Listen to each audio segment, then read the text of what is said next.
review illustrations to learn new information, and identify important details. Okay? We're going to do that all by what? Looking, which is called viewing. Good job. Well, guess what else? Something we talk about all the time is how to be a good listener. And there are also some things that we can do to help us listen. Please remember to raise your hand.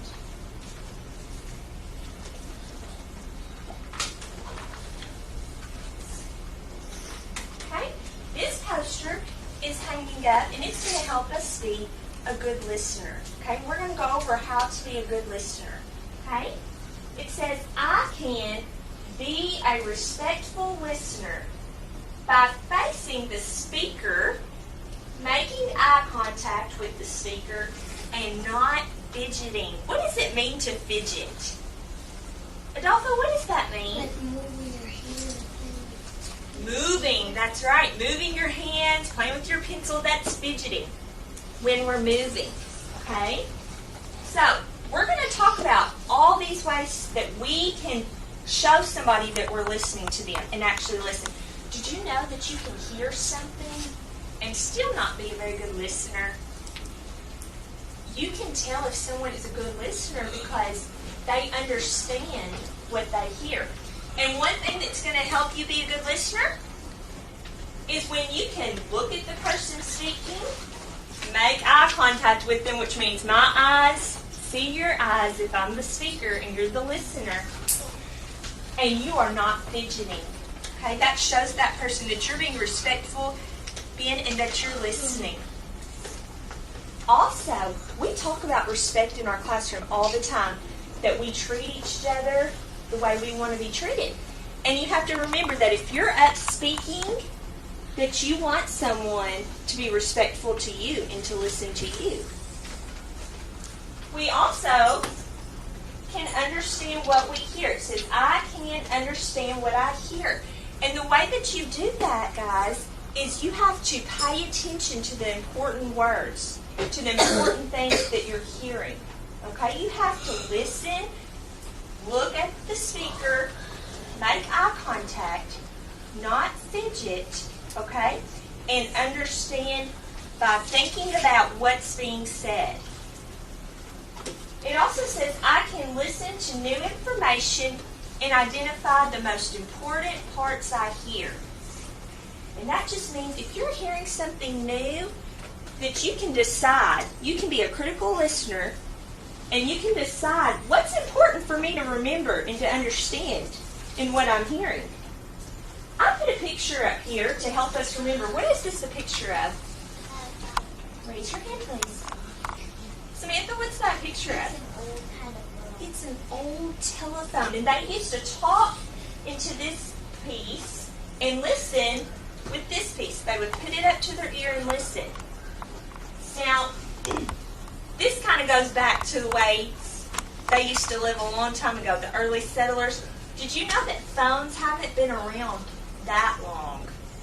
And so we're going to be talking about all the things that were made a long time ago. And I put this up here because when you're on the phone with someone, what happens? You're listening to the person that said something. You're listening to the person who's talking. You can't see them. So you know what? You can hear them. You can hear them. So if you're not paying attention and trying to figure out the most important parts, when you hang up with them, you're probably not going to remember a thing that they said. So you have to be a good listener on the telephone. And that's going to be a picture that reminds us of what good listeners do. We're going to be looking at a book called Homespun Sarah. And in this book, you're going to have to view and listen for important information. We have some purposes, some reasons for looking at this book. First of all, we want to find out what was life like for Sarah a long time ago, back in the 1800s. And at the end, you're going to have to tell me, how was her life different than your life? And how is it the same as your life? We're going to compare and contrast. What does it mean to compare? We talk about this all the time in reading when we compare our stories. What does it mean to compare, Eliza? Compare is to see how they're the same. To tell how two things are the same. What does it mean to contrast? Michaela? Tell how they're different. To tell how two things are different. That's right. We're going to use some criteria to help us tell how they are the same and different. And this is our reason for looking at the book. We're going to be looking at the clothing. What type of clothes did they wear back then? Where did their clothes come from? You're going to be looking at the food. What kind of food did they eat? Where did their food come from? How did they cook their food? You're going to be looking at shelter. And what does the word shelter mean? Jaren? Their house. What did they live in? What protected them? Dangers the people faced. What does the word danger mean? Oh, danger. Dustin? Something that could hurt you or cause a problem. That's right. So you're going to be looking in the book, trying to figure out what could have gone wrong back in Sarah's day. What dangers did they face? Heating and lighting in their homes. So you're going to be looking at how did they heat their homes and stay warm? And how did they get light in their homes? Because they didn't have lamps and light bulbs like we do. So how did they see at night? So as we're listening and viewing the story, this is the information that you're going to be looking for. Anyone else to check? And you do. Pick up your checklist. I gave you a checklist. I got a question. Sure. Well, when they get their clothes, maybe they just go hunting around for like animals, and they make them like in the coats, like and all that stuff. And maybe they could make sometimes they can make clothes, but sometimes they can find some blue stuff and aqua stuff, and maybe they can find some gold and make them into sewing machines. Okay. Well, you know what? You're going to find out all about it in the story. So what I want you to do, look at your checklist, and the first thing that you're going to be looking for is clothing. Okay? What kind of clothes did they wear? And all you have to do when you figure that out, you just put a check mark there, just to let me know that you saw it in the book and that you learned about it. Okay? You can put an X, that would be fine. The next thing that you're going to be looking for is food. Okay, what types of food did they eat? Where did their food come from? Oh. You're going to be looking for shelter. What types of homes did they live in? What were they made out of? And then dangers. Okay, so when you see in the story something that looks dangerous and you can tell me about it after the story's over, I want you to check that box. And the last box says heating and lighting. How did they heat and light their homes? When you see that in the story, you need to check that box. Okay? That's what you're listening and viewing for. Now I'm going to show you what that looks like. Okay? What does it look like to listen and view as you're looking at a story and listening to a story? Now, guess what? Let's look back at our poster of a listener. Because it says, be a respectful listener by facing the speaker. We are not going to have a speaker that we can see during this time. We're going to be listening to a story on the computer. So instead of looking at a person, you're going to have to face in the speaker that you hear on the computer. Okay? So your eyes are going to be here. You're going to be making eye contact with the board. It's not going to be where you can see this person talking, but you're going to have to be looking at the board, facing the board and not fidgeting. So let's see what that looks like. Homespun Sarah. Illustrated by Ted Rand. Written by Verla Kay. Homespun Sarah. Braided head. Warm quilt snuggle. Feather bed. Okay?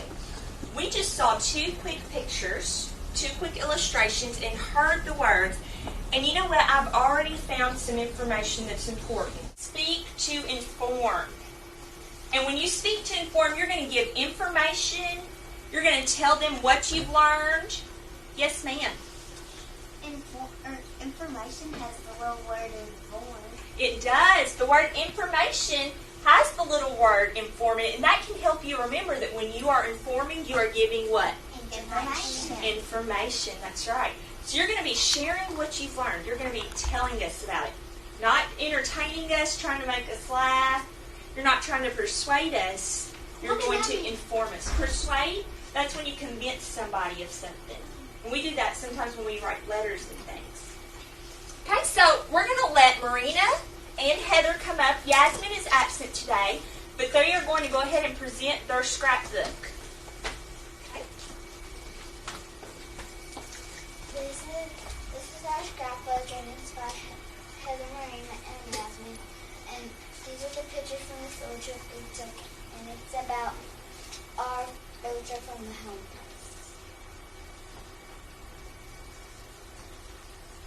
Clothing. The women wore bonnets with their dresses. The men wore shirts, pants, and suspenders. The women wore aprons to keep their tools in. They also wore gowns to bed. Most of their clothes were made out of wool. This is a little girl with an apron and a toboggan on. And she has on shoes. For food. Early settlers ate animals that they hunted. In the summertime and in the spring, the early settlers grew gardens. They stored their food in their attic for the winter. They traded food for things they needed. They cooked the food on a wood stove.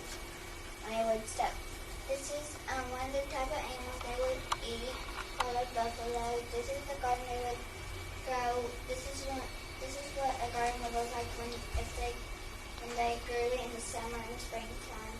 And this is some of the food that they would store in their attic for.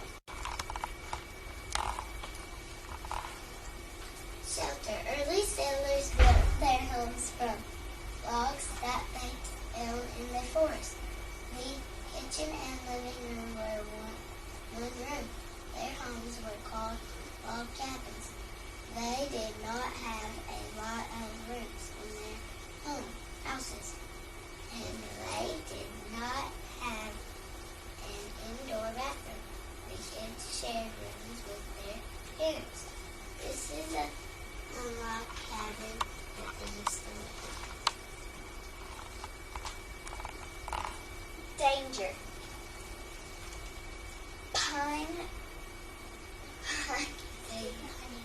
Pioneers had to be careful of wild animals.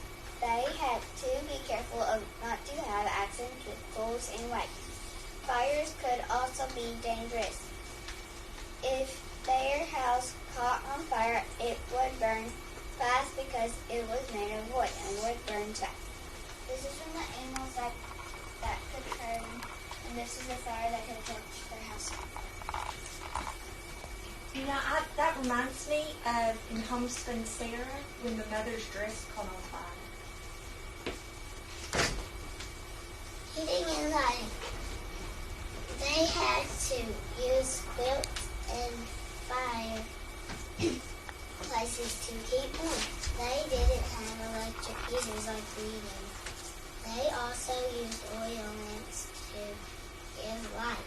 They wore long clothing made of wool to keep warm. They also used fire to both light and heat their homes. Many homes were lit with candles. And here's a picture of a candle they use in their houses to light it up. And here's a fireplace where they cook their food that they eat. By Yasmin, Heather, and Marina. Do you guys have any questions? Caleb. What did I use to, the wood stick together to